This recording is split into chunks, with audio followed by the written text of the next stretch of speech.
He stood at my door just before sunset, the same door he'd slammed in my face 2 years ago. His knuckles hovered like he wasn't sure he had the right to knock. I almost didn't open it. The last words we'd shared were sharp enough to draw blood. His, mine, I can't even tell whose anymore. But something in the silence pulled me forward. When I finally turned the knob, I found the boy I'd raised and the man who'd broken me standing in the same pair of shoes. "Mom," he said, voice small, carrying that single syllable like a confession. Behind his eyes lived months of sleepless nights, a hollow I didn't recognize. And somewhere behind all that, I could see her, his wife, written in the tension of his shoulders. You know that feeling when your heart wants to forgive before your mind catches up? That was me staring at my son. For a moment, I wanted to fold him into my arms and pretend none of it had happened. But memory has teeth. Every lie, every accusation, every night I spent wondering how I became the villain in my own child's story, they all bit down at once. He used to say I was his home. Then she arrived, and suddenly I was too much, too opinionated, too protective. That's the word she used, the word that changed everything. Controlling. It started so small, a whisper between them that I never should have overheard. "Your mom needs to let go." Then came the gentle suggestions, the ones that sound like kindness until you notice they're erasing you. She'd forget to tell me about family dinners or insist they had plans when I called. I'd laugh it off, pretending I didn't notice the way she flinched when I hugged my own son. Maybe you've seen this kind of slow, vanishing act, where someone turns your loved one inch by inch until you're standing alone in a room full of memories. That was me. At first, I tried to understand her. She came from a different world, city girl, polished, sharp edges wrapped in silk. My son was smitten. I saw the way he looked at her, the same way his father once looked at me before life sanded the shine off. I wanted to believe she'd love him enough to make him happy, but happiness built on control always needs a villain, and I was convenient. The first real fight happened the week after their wedding. I'd offered to help them set up the house, just a few boxes, a little cleaning. She smiled that thin smile that doesn't touch the eyes and said, "We've got it, thanks." Fine, I thought. They're newlyweds. But later that night, my son called. He was frustrated, overwhelmed. "Mom, can you come tomorrow? She's exhausted." I went. Of course I did. I cooked, folded, laughed. Then she came home early, saw me in her kitchen, and the air froze. She said, "I told you I had it handled." He said, "Mom was just helping." She said, "That's the problem." That sentence burned a hole through everything we were. You ever try to swallow anger so hard it feels like glass going down? I did. I left that house quietly, told them I'd see them on Sunday for dinner. But Sunday came and no one answered the door. Days turn into weeks, texts unanswered, calls sent straight to voicemail.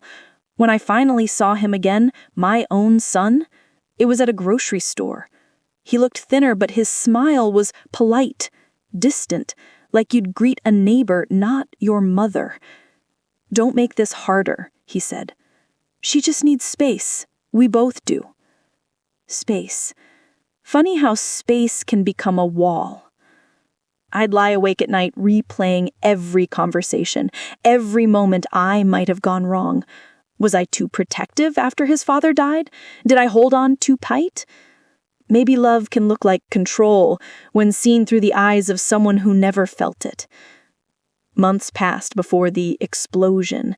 He came by one evening, unexpected, his wife waiting in the car. He said, "She thinks you're trying to manipulate me." I laughed, thinking it was a joke, but his face was serious. "Mom, you gotta stop interfering." I asked, "With what?" He said, "With us. With my life." That's when I realized he didn't see me anymore. Not the woman who'd raised him through every fever, every heartbreak, every scraped knee. I was just an obstacle now. He left that night with anger he'd borrowed from her, and I let him. Because sometimes the only way to prove you're not controlling is to let go completely. I didn't hear from him for over a year. But silence is never empty. It's full of echoes. I'd see glimpses of their lives online, smiling photos, vacations, dinner parties. The captions always sounded like proof that they were happy, proof that cutting me out had been the right choice. I'd tried to be proud from afar, tried to convince myself this was what love meant, wanting someone's happiness even when it doesn't include you. Then came the call. It was her number flashing across my screen. For a second, I thought maybe she was reaching out to make peace, but her voice was ice. "You need to stop calling him." I replied, "I haven't called in months." "Well, he thinks you're trying to guilt him through friends." I almost laughed. "I don't have to guilt him. Time will do that for me." She hung up. That was the night something in me hardened. I didn't plan revenge, not yet, but I started paying attention. When people push you out of their lives, they forget you still exist in the world, still see things, still hear whispers, and small towns, even modern ones, always whisper. A friend of a friend mentioned seeing her out late, not with my son. At first, I didn't believe it. Infidelity felt too cliché for the woman who'd destroyed a family with such careful precision. But stories grew. And where there's smoke, there's usually a spark waiting to burn. What would you have done in my shoes? Would you tell him? Would you stay silent and let him learn? I wrestled with that question for months. Every time I almost called, I remembered his words. Stop interfering. So I didn't. I let life take its course. But life has a cruel sense of timing. He showed up again that next winter, thinner, paler, the confidence drained from his eyes. He didn't come inside, just stood on the porch like a stranger trying to sell me remorse. "She left," he said. No emotion, just emptiness. I wanted to ask why. I wanted to demand an apology, but instead I said, "Do you want tea?" Because mothers don't stop loving. They just learn to love through pain. He nodded, and when he stepped inside, the house sighed like it had been waiting for him. As the kettle boiled, he started talking, how she'd drained their savings, how she'd been seeing someone from her office, how the friends who once sided with her suddenly stopped returning his calls. "I don't even know who I am anymore," he said. And there it was, the moment where I could have said, "I told you so." But revenge, real revenge, isn't about gloating. It's about truth revealing itself so clearly that it hurts more than any words could. Still, I wasn't done. While he talked, I realized something. The same pattern she used to isolate him from me, she'd used on everyone else. The control, the manipulation, the subtle lies. He'd learned what it felt like to be me, only too late. I poured the tea, placed it in front of him, and said, "You said I was controlling." He looked down. "I know." "Was I?" He shook his head slowly. "No. You were the only one who ever wanted me to be free." And that was when I decided that forgiveness would be the cruelest form of justice, because forgiveness meant he'd have to live with the weight of what he'd done without the relief of punishment.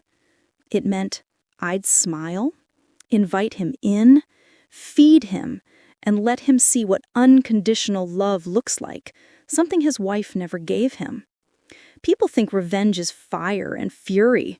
Sometimes it's a calm voice and a steady hand offering tea to the person who broke your heart. That evening, he stayed for hours, talking, crying, remembering. I listened, nodding, letting the silence between us rebuild what words had destroyed. When he finally left, he looked lighter, like a man who'd faced his own reflection for the first time.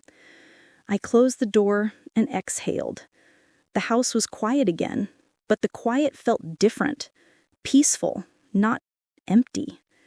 He'd come back, not because I demanded it, but because truth always circles home. Still, this wasn't the end. There was one more piece of justice left to unfold. After he left that night, the house smelled of bergamot and the ghost of old apologies. I sat by the window and watched the lights from his car disappear down the street, wondering if he'd ever really see me again. Not the mother he had invented, but the woman who'd survived being erased.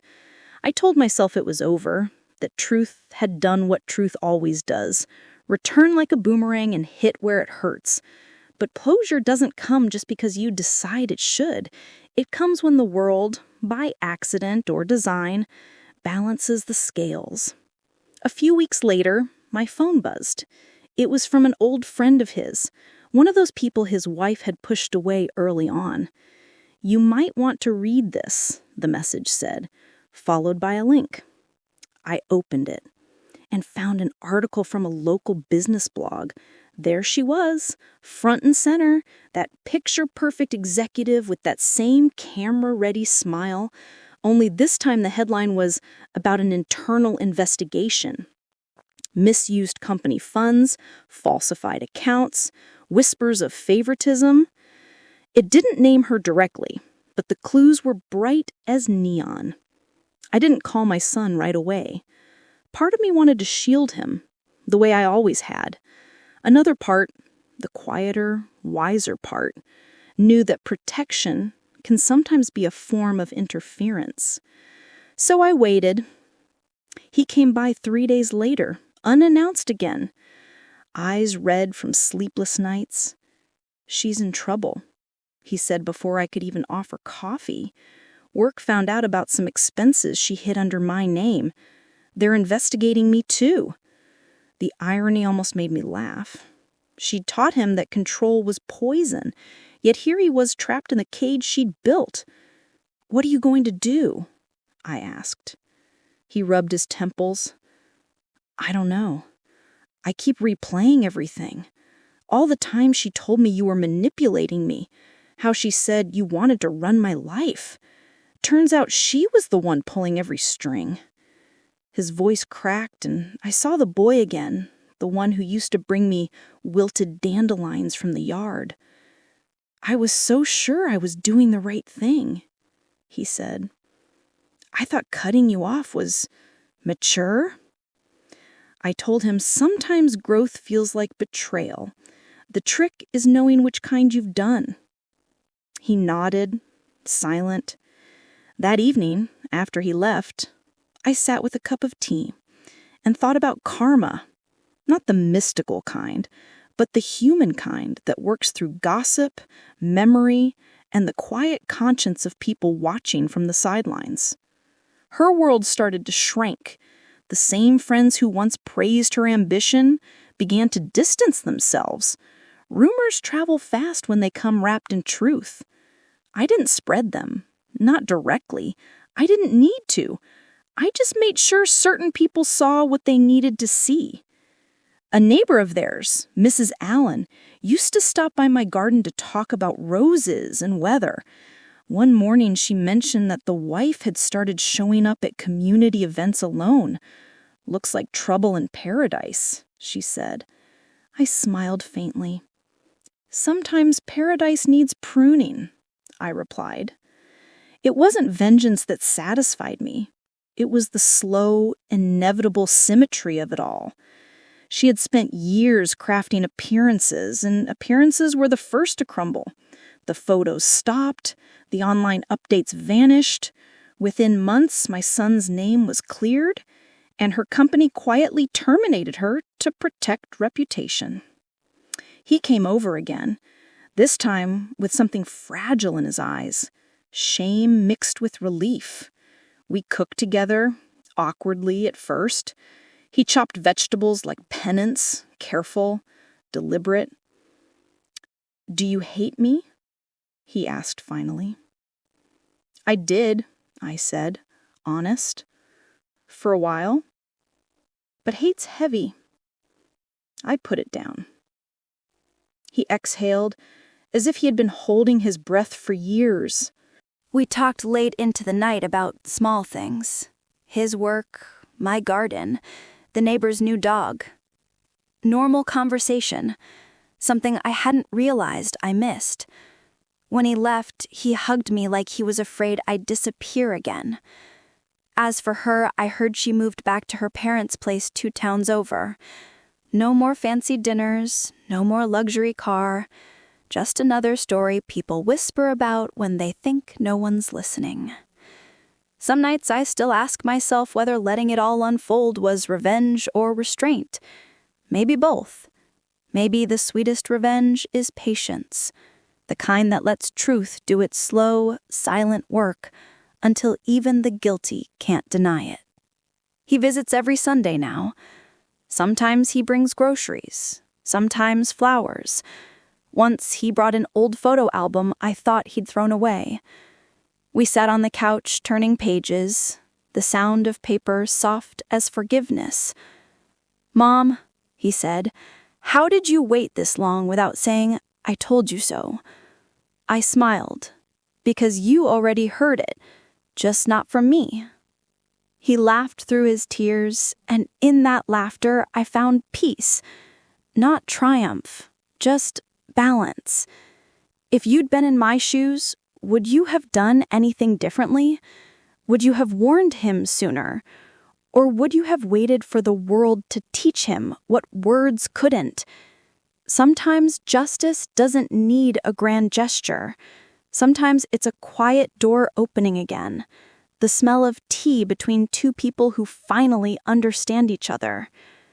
Time has a way of softening even the sharpest edges.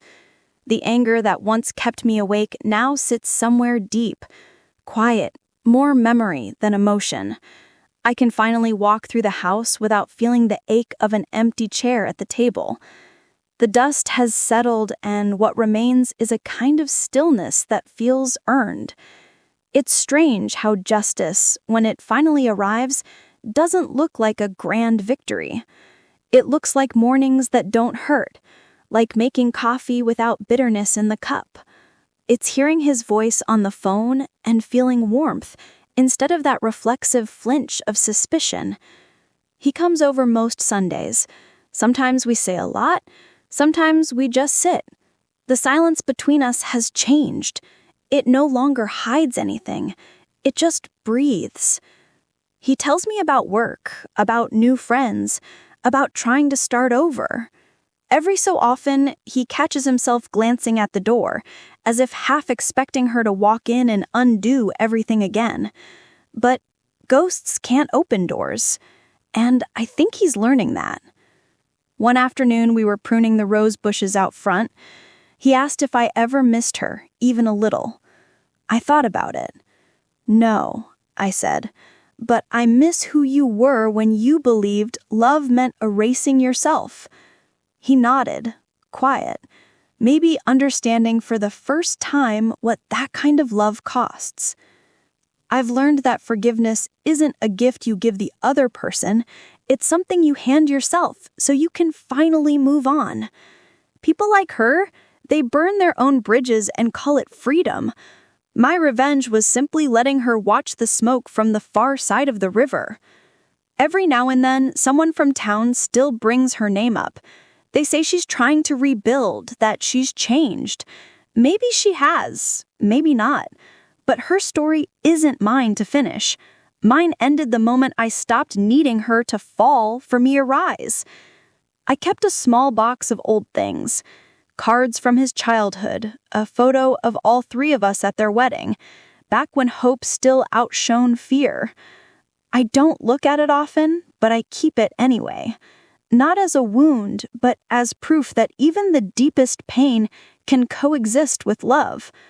Sometimes I talk to the audience that lives inside my head, the friends, the strangers who might hear this story someday, and I ask them, what would you have done if your own child turned away because of someone else's lies?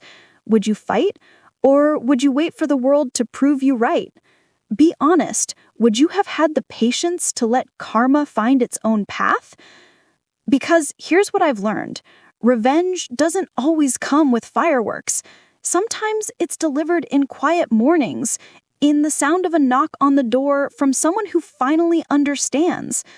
It's the look in his eyes when he realizes the person he doubted is the only one who never stopped loving him. If you're living your own version of this story, don't waste your energy chasing apologies. The people who wronged you will eventually face themselves, and that's a punishment no one escapes. Focus on rebuilding the parts of you they couldn't touch, your peace, your dignity, your quiet strength. These days, when I open the curtains and light spills into the living room, I see not what I lost, but what I reclaimed. My home, my voice, my steadiness. The house feels lighter, filled with new laughter, the kind that doesn't come from pretending. He asked me once if I was proud of him. I said yes, not because he came back, but because he grew enough to see what love really looks like. Maybe that's the hidden mercy in all this pain. Sometimes you have to lose everything to recognize what was holding you up all along. So that's where I'll leave the story. A mother who stopped trying to be understood and started simply being. A son who learned the hard way that love built on lies collapses under its own weight. And a woman who thought she'd been broken only to discover she'd been tempered instead. If you ever find yourself standing in front of a closed door, remember this. Time has a way of bringing the right people back to it. And when they finally knock, you'll know exactly how strong you've become. Strong enough to open it, strong enough to forgive, and strong enough never to forget.